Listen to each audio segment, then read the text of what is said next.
Welcome to Basic Brewing Radio for Thursday, February 7th, 2013. I'm James Spencer. Here at Basic Brewing Radio, we're all about home brewing.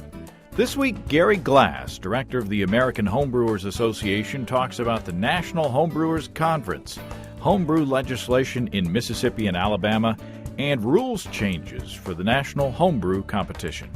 If you're new to homebrewing and would like to get into the hobby for the first time, check out our website, basicbrewing.com, where you can find archives of our audio and video podcasts and our DVDs to walk you through both basic and more advanced brewing techniques. You can follow me on Twitter. My username is Basic Brewing, all one word. You can find me on Facebook at facebook.com/basicbrewing.james. Our show page on Facebook is at facebook.com/basicbrewing. Thanks again to everybody clicking on the Amazon.com associate link on our basicbrewing.com site. Whenever you think of shopping on Amazon, don't go to Amazon first. Go to our site first, basicbrewing.com. Click on the Amazon banner. That will take you to Amazon, and then whatever you buy, we'll get credit for, and we'll get a little commission. So the beauty thing is it won't cost you any extra, and you'll be helping us to bring you the show, and we greatly appreciate your support. We also have associate links that work similar ways for Brew Your Own magazine and the American Homebrewers Association on the site, too. You can find our Basic Brewing iPhone app on iTunes and our Android app on Amazon.com.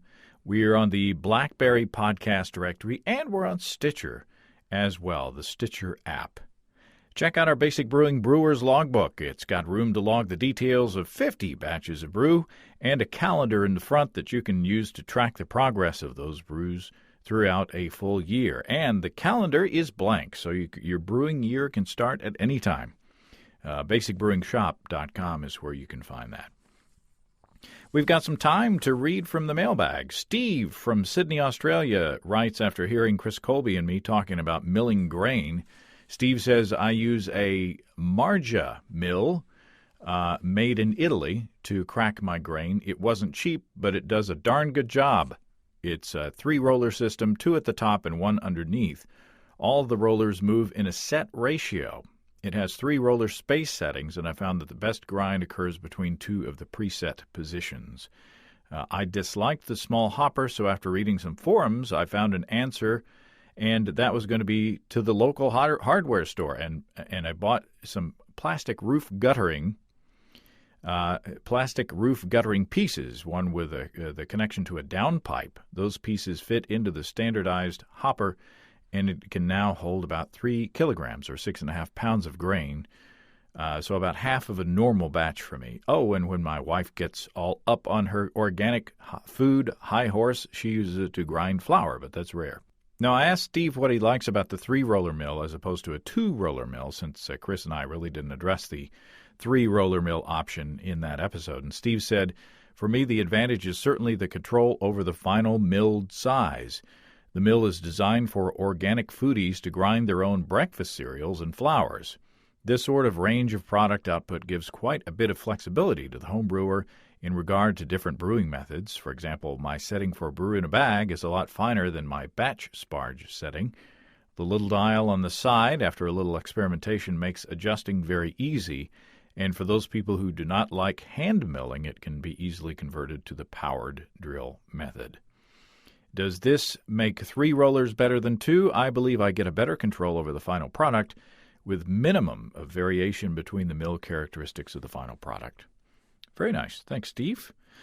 Another letter from Down Under. This one comes from our buddy Barry Cranston, who we met at the Homebrewers Conference last year. Barry says, just listened to the Dark Lagers episode while I was bottling a Baltic Porter. Your show covered all the points regarding lager brewing exceptionally well. Well, thanks, Barry. This was a no-sparge lager. He's talking about his Baltic Porter. Original gravity 1100, final gravity 1030, 9.1% ABV. It was in the fridge for 58 days, fermenting, diacetyl rest, then lagering. It does take a lot of fridge time, but it did share most of that time with a no-sparge Doppelbock, which I bottled yesterday. And that went for 68 days, started at 1110, ended at 1035, 10% alcohol by volume. I used the yeast from 2 separate Munis Helles for each of these big lagers, and they fermented well. I used Carafa Special chocolate malts in each, and both exhibit the soft, rich character that was mentioned in your show. Man, I'm getting thirsty. Cooling the wort is hard in summer, but I use an immersion cooler using tap water to get the temperature below down to 30 degrees Celsius, then hook up the cooler to a pump and recirculate ice water from a large tub, which is what Mike suggested. I brew mainly ales, but brew Helles, Dortmunders, Pilsners, Maibachs, Doppelbachs, Viennas, my favorite, each year. If you're not brewing lagers, you're missing out on a lot of great beers, Barry says. Thanks, Barry. All the credit for the show, all the good comments for the show go to Nathan Zender and Mike Tonsmeyer, who are always really good guests. Tracy in Opelika, Alabama writes, I'm excited to report that the Auburn Board of Trustees will decide whether or not to allow a graduate degree in brewing. Now, Auburn is in Alabama, for those of you who don't know. I think this is especially interesting because, as you well know, Alabama is one of 2 states that doesn't allow home brewing. Hopefully, the trustees will allow this to happen and open up a brewing degree in the South. Let's cross our fingers and hope that this can be approved. Auburn's brew school might be the only school in the world where doing homework is illegal.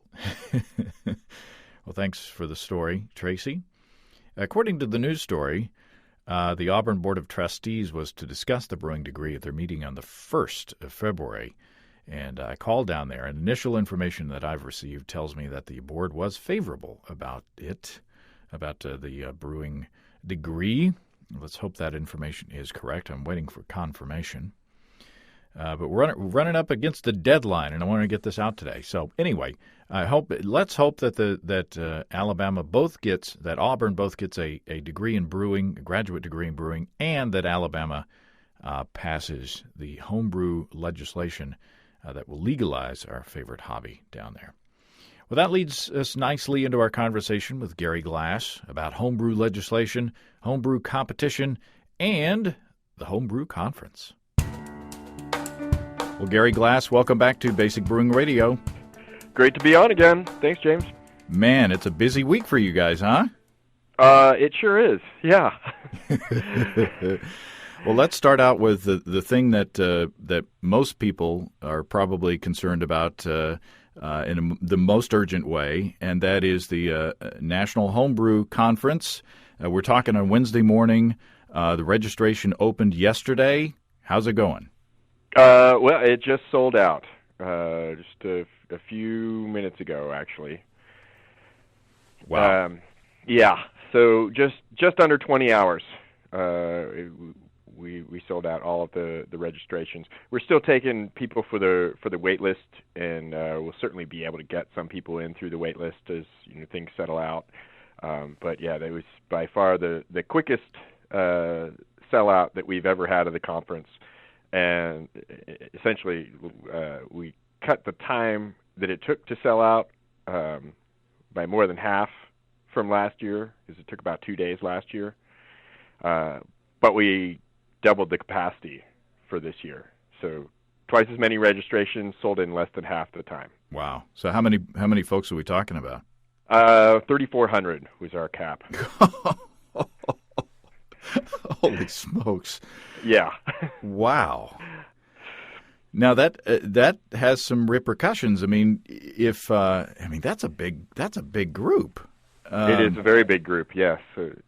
Certainly some challenges involved, and challenges with registering that many people in such a short time frame. As most people who were trying to register probably quickly found out, was that our website went down almost immediately upon hitting that 1 o'clock start time for taking registrations, which was fun.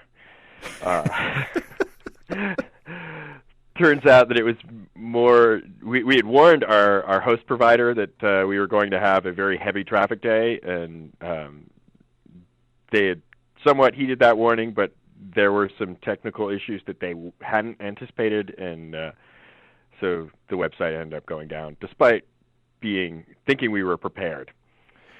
But you were able to divert people I noticed that one benefit of following you on Twitter is that I think you tweeted out the direct link to the registration site. Right. Yeah. So we were able to fairly quickly, despite the website being down, to get out through social media the direct link to the registration site. So rather than people having to go through our website, which was down or just very slow in loading, they could go directly to the registration site, which worked mostly fine. There were some kinks, but when you have 3,400 people all trying to register in 20 hours, there's going to be some issues. So how does this year going to be different from last year? Well, other than being very big, one of the challenges that we had with this year is, back up a little bit. We book these sites at least 2 years in advance. We have to do so in order to have that kind of space.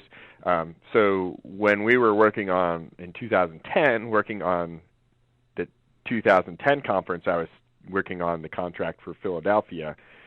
We hadn't gotten to 2011, hadn't anticipated nearly 50% growth there, and then going to so the space that we had originally booked for Philadelphia was actually too small. We were able to get more space for most of the conference, but for Thursday, our limiting factor was the amount of space we had for seminars, and so we kind of created we made a creative solution in having a full conference and then a full conference almost package, which includes everything except for the Thursday seminars. So we had basically half the capacity for seminars on Thursday that we do on Friday and Saturday. But all those people who are registered for the Friday, Saturday full conference package, they get everything that happens on Thursday except for those seminars, and all those seminars will be repeated later in the week. So how many tracks are you running, seminar tracks are you running at the same time this year? We'll have 2 on Thursday and then 4 on Friday and Saturday. So that's an expansion. We've had, in the past couple of years, we've had 3 simultaneous tracks, and then not that long ago we had 2 simultaneous tracks. So that's something that's increased as the size of the conference has increased over time. We'll have, there'll be 42 different time slots for seminars, with 36 of those being unique seminars. So all the 6 Thursday presentations will all be repeated later in the week. And for those who are afraid they might miss something, last year you guys did audio recordings of all the conferences, right? And you put those on the website? That's right. Yeah. So for anybody who for the attendees at the conference, you don't get, obviously if you're in one seminar room and there's 3 others going on at the same time, you're not going to be able to attend those. But we're doing those audio recordings that we then make available to all of our members. So even those members who aren't able to attend can at least get the audio and the PowerPoint presentations from the seminars at the conference. So Club Night and Pro Night are going to be big events. Huge. Yeah.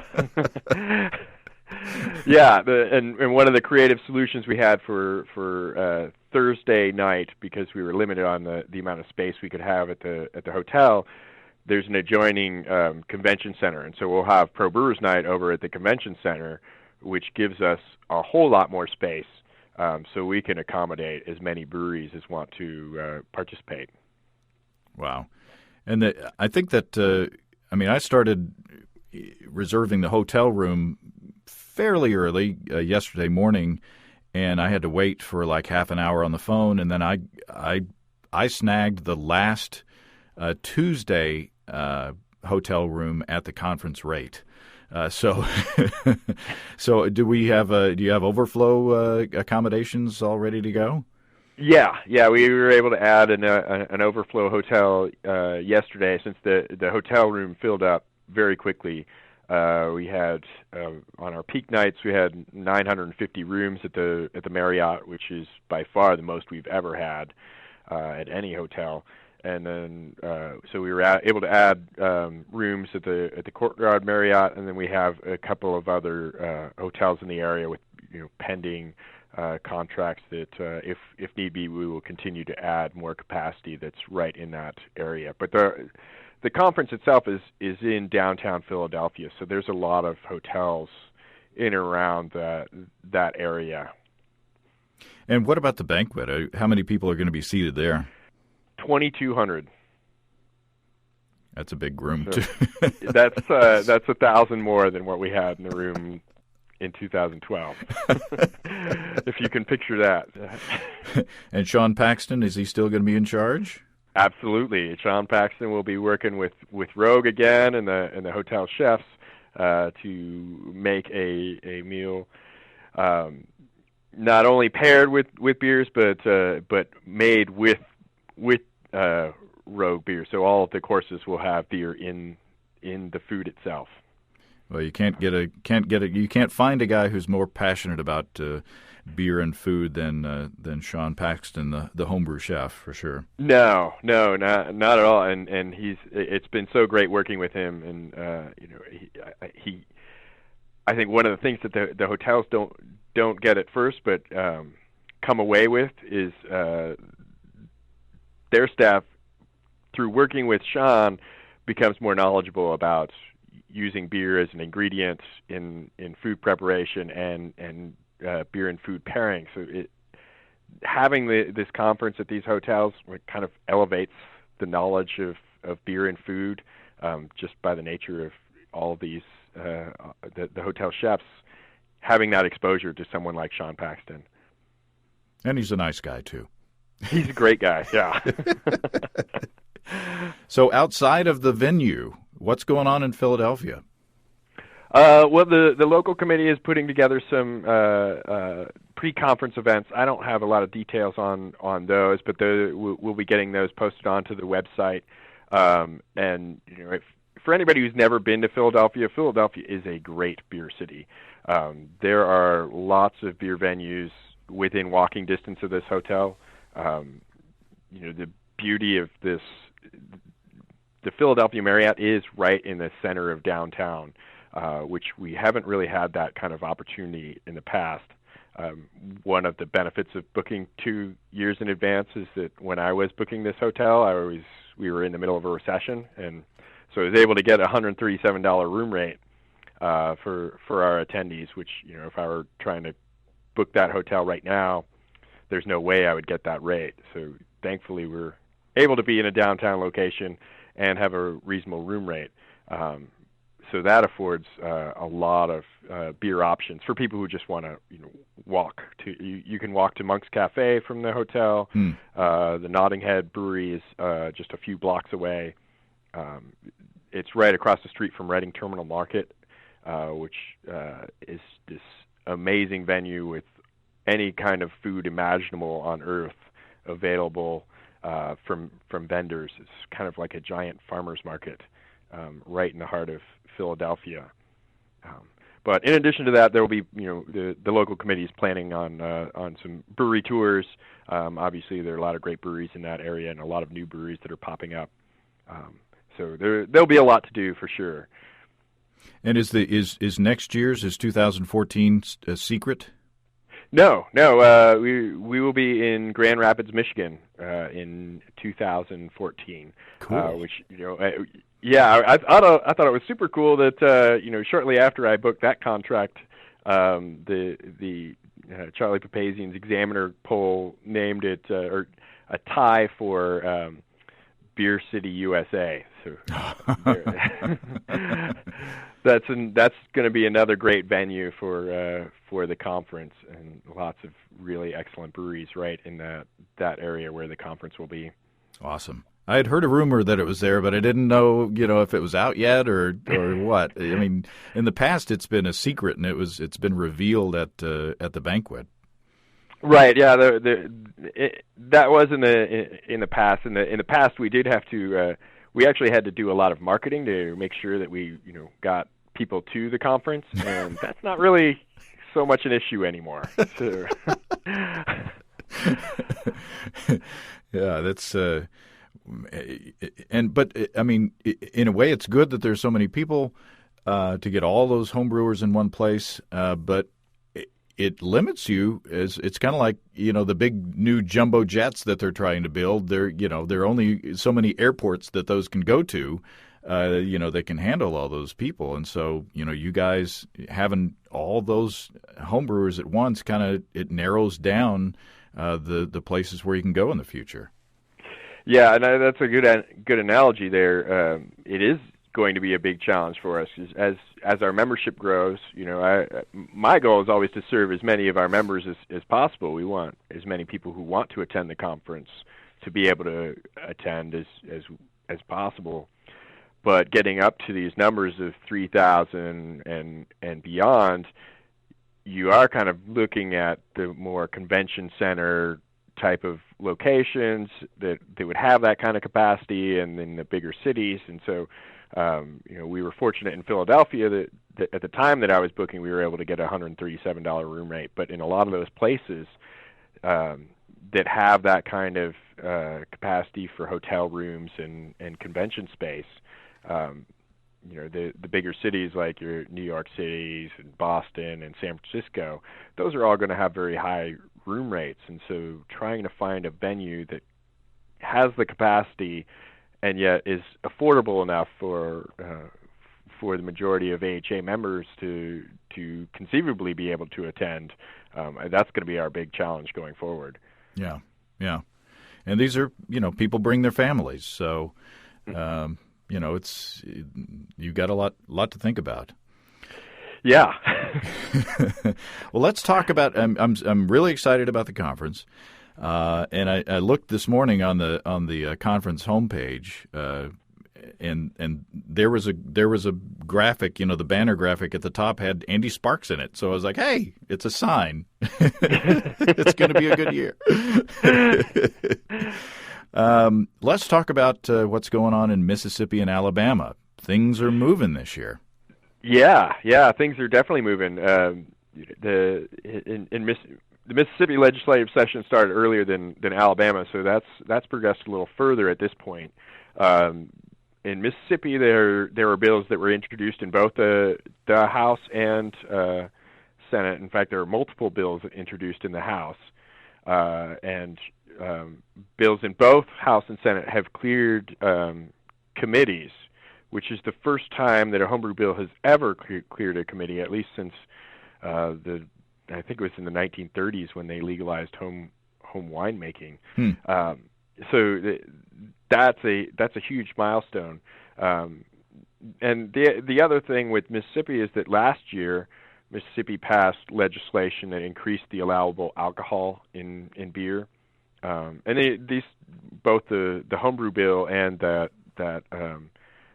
alcohol and beer bill have been promoted by the Raise Your Pints organization in Mississippi, and they've done a very good job of organizing and working and being able to fund lobbyists that have gotten them to this point.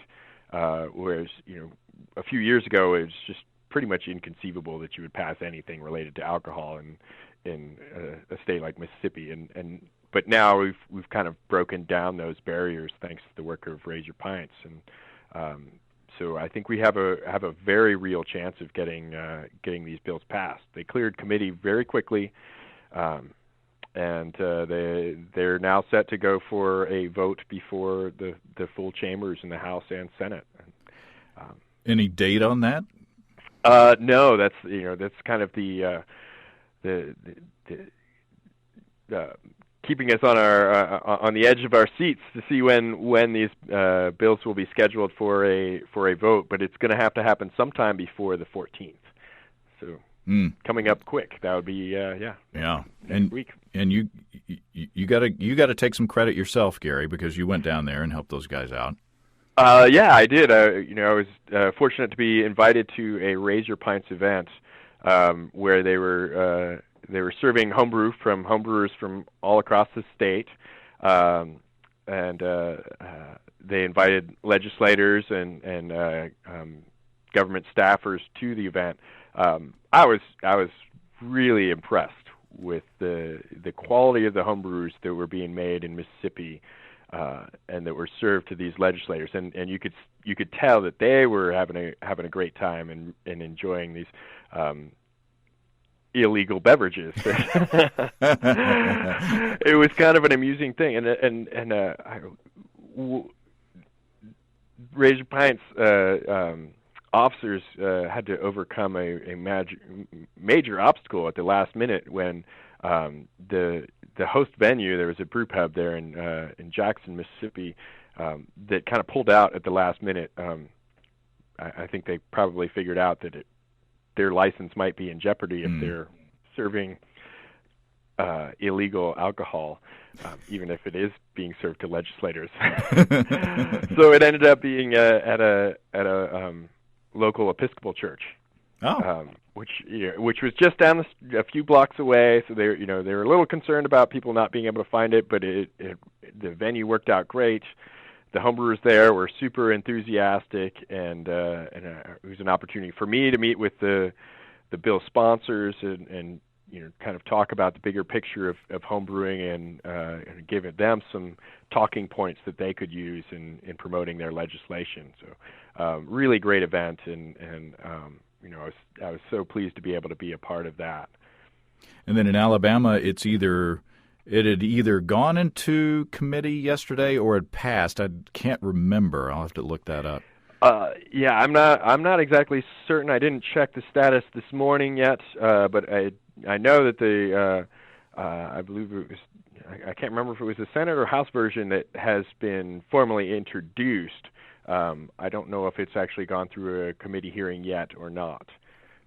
But the identical bills filed in both the House and Senate this year in Alabama. Last year we just had a House bill, and that bill actually was passed by House committee, passed by the House, passed by Senate committee, and unfortunately died before it could get to when the session ran out before it could get to a vote before the full Senate. But all indications at the time last year were that they had the votes to pass if it had gone to a vote in the Senate. So this year, same bill as last year. There was not an election in Alabama this past year, so it's the same people in the legislature that are going to see this identical bill. And given that we thought we had all the votes lined up, I think we're in very good shape. And being able to start from the get-go with bills in both the House and Senate mean they're not likely to run out of time like we did last year, where we just had one bill that had to get through both chambers. And I think it's just proving that it is a matter of education and exposing people to the hobby as it truly is, and just water wearing away the stone. Yeah, and I think when we, it must have been, probably six years ago, I think, that I started working with some of the Alabama homebrewers on legalization, and at the time it just seemed so insurmountable, just because just talking about homebrewing in Alabama, for the legislators who didn't know any homebrewers, they seemed to be thinking of homebrewers as moonshiners and just trying to wear away that image of who homebrewers are. And so over the years, we've been able to have homebrewers attend committee hearings, and more and more legislators having opportunities to really meet with the homebrewers in their state, get a much better sense for who these homebrewers are. And in a time when we've got such financial issues and economic issues in this country, to hold back something that's growing at double digits, around the rest of the country, just doesn't make sense. And you're preventing the small businesses that would be, homebrew supply shops, and eventually the homebrewers who are going to start up breweries from doing that in those states. And so it doesn't make economic sense for them to continue to have homebrewing be illegal in those states. Yeah. And I think they're starting to come around to that. There's always going to be those legislators, particularly those that are in dry counties, that are just based on their constituencies, are just not going to be able to vote for an alcohol bill. So it's really about kind of getting the votes that you can get. Well, we saw some during the last election. We saw some progress up here in Arkansas, counties that were dry going wet, and even Sunday beer and liquor sales up in Springdale, Arkansas. So, things are progressing. Prohibition is fading in time finally. So it's just a matter of time and education, I think. Yeah, I agree. I think it really does take that time, and as the hobby has continued to grow, I think having been involved with the AHA for the last 13 years, going from a point at which when I mentioned that I was a home brewer, people would say, "Oh, you can brew beer at home." Now you mention you're a home brewer, "Oh yeah." Well, either the person you're talking to is like, "Oh yeah, I'm a home brewer," or "My brother's a home brewer," mm-hmm. or, "My uncle's a home brewer." It's become so commonplace that just about anywhere you go, somebody knows somebody else who's homebrewing, and it's not the bathtub stuff that my grandpa made this stuff in crocks and it was terrible, and those aren't the comments you get anymore. All the bottles blew up, and we've come a long way. The third thing I wanted to talk to you about is there's some rule changes for the National Homebrew Competition, and it looks like to me that, again, the rules that are changed have to do with growth in the competition, growth in the hobby.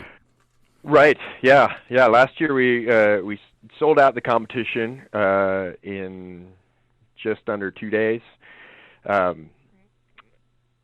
So that's certainly with almost 8,000 entries judged in the competition last year, and so that's putting on a competition of this size is a really daunting challenge. We have this year 11 regional sites throughout the United States that will be judging. So that each receiving a maximum of 750 entries.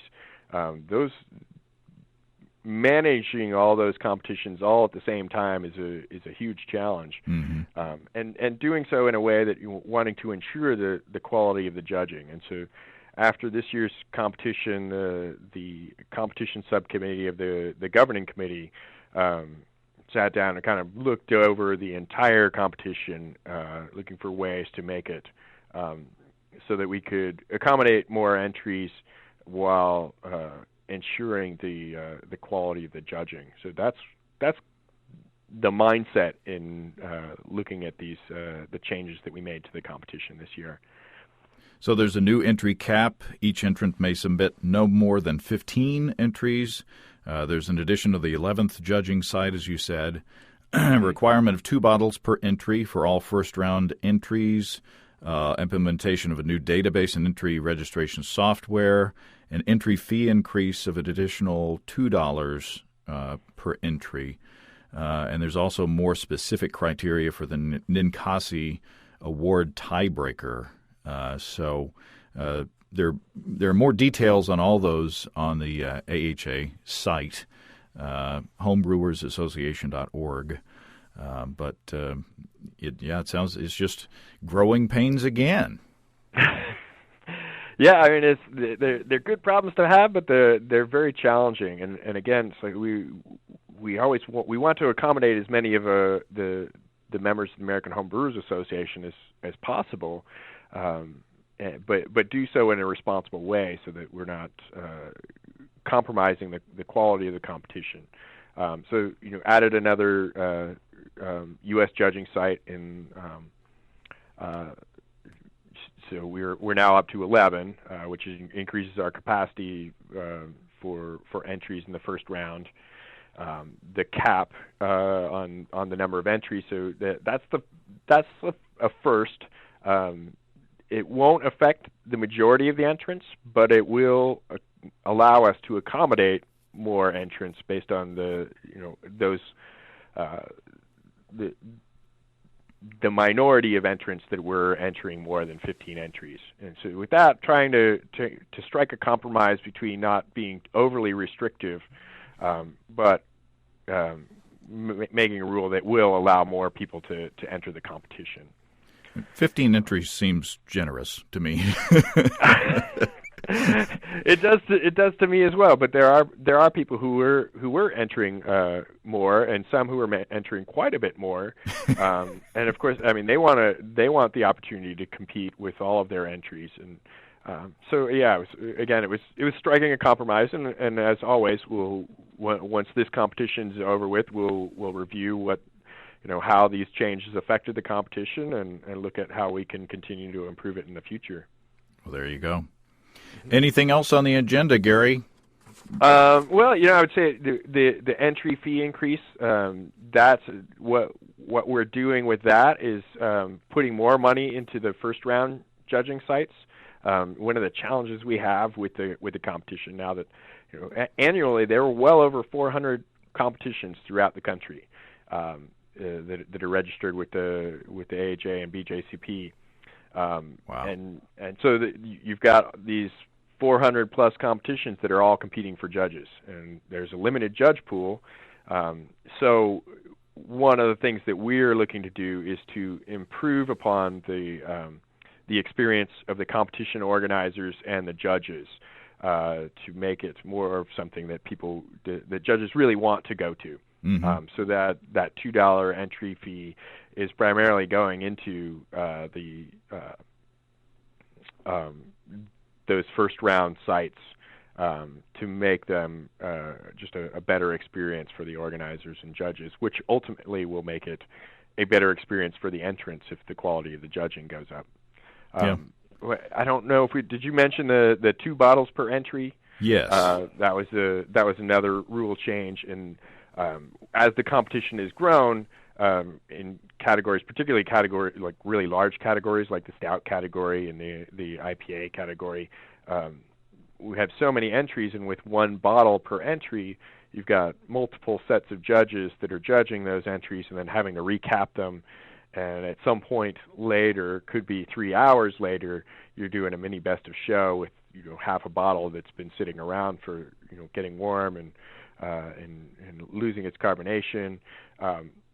It had been handled fairly well with recapping, but the 2 bottles really will increase the quality of the presentation of those beers when we're doing those mini best of show rounds to determine first, second, and third place. So that's an improvement in the quality of the competition. And with more bottles around, the quality of the after party gets a lot better too at the judging sites. Yeah, I suppose that would be an added benefit. But that's another example of we just took these competitions, very difficult to organize a competition that can handle 750 entries. We just doubled the number of bottles that the competition organizers now have to deal with. So one of the things that we're doing with that additional entry fee is we're providing scanners and barcoding all of the bottle labels so smart. that they will be able to expedite the process. We're looking at providing case boxes for the competition directors so they have uniform boxes and don't have to spend the time to try and scrounge up double the quantity of case boxes to handle the number of entries. So it's those kinds of little details that you might not think about when you have a competition this big. We have to be thinking about them. Yeah. There's a lot that goes into it that if you've never been around one, you wouldn't know. Mm-hmm. Yeah, and so ultimately, there are going to be some of those entrants that are going to be in the room with 2,200 people at the banquet at the conference, who will be able to come on stage and win a medal. And to win a medal, there are 84 medals given, so 3 per 28 categories. To go from 8,000 plus entries to 84 people who actually win a medal, like that's saying something, that you are really one of the world's best brewers. Yeah. Yeah, not just home brewer, but right. Yeah. Yeah, I mean, this is the National Homebrew Competition is the world's largest beer competition. Wow. By far. Well, Gary, I know that you've got a lot on your plate, and I appreciate your spending half an hour to talk about all these things. And if I don't talk to you before, then we'll see you in Philadelphia. Sounds good. Thanks, James. Well, thanks again to Gary. You can follow Gary on Twitter at AHA Director. That's his handle, at AHA Director. Raise Your Pints in Mississippi is at Raise Your Pints. And Alabama Homebrewing, who's I'm following to get information about the legalization efforts down there, that's at ALA Homebrewing. That's at ALA Homebrewing. Things have been evolving pretty quickly this year so far. With all the homebrew legislation efforts in those states, so let's hope it continues on a positive track. Follow them on Twitter. If you live in Mississippi or Alabama, get involved and contact your state legislators and let them know that you brew and you care, whether you're doing it legally or not. You'd rather do it legally. That's what I'm trying to say. I don't know what I'm trying to say.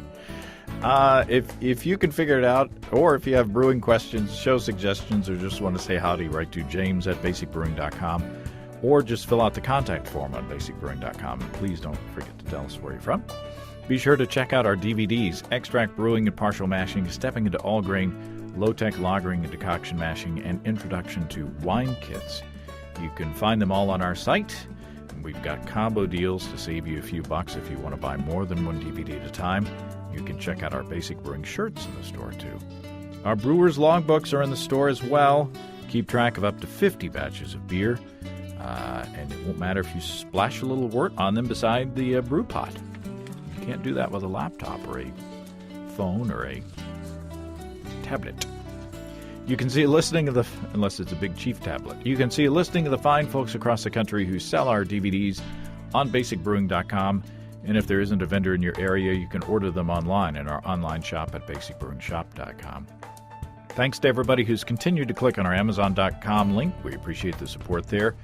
Our featured products this week that were purchased through the link are The Plight of the Torpedo People and Swing Line Commercial Desk Stapler. Don't take my stapler, bring down the building. Thanks again, everybody. And remember, that was bad.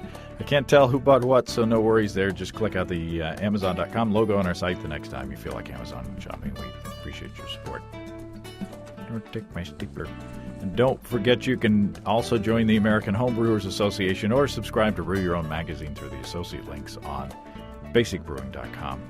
That's all until next time. Until then, thanks for listening. I'm James Spencer. Production help for Basic Brewing Radio and our website is provided by our buddy Kelly Dodson, who I saw last weekend in our hometown, our old hometown. Took him over to my dad's house to say hi. Dad hadn't seen him in a while, and he said, "Hi, Mr. Spencer, do you remember me?" And Dad said, "Yeah, but I don't remember so much of you." Dad's 85. He can get away with saying stuff like that. Basic Brewing Radio is oh man, that was quite a weekend. Very interesting times. Basic Brewing Radio is a production of Active Voicing. Went to the worst place I've ever been to in my life. We'll talk to you next time, everybody. So long.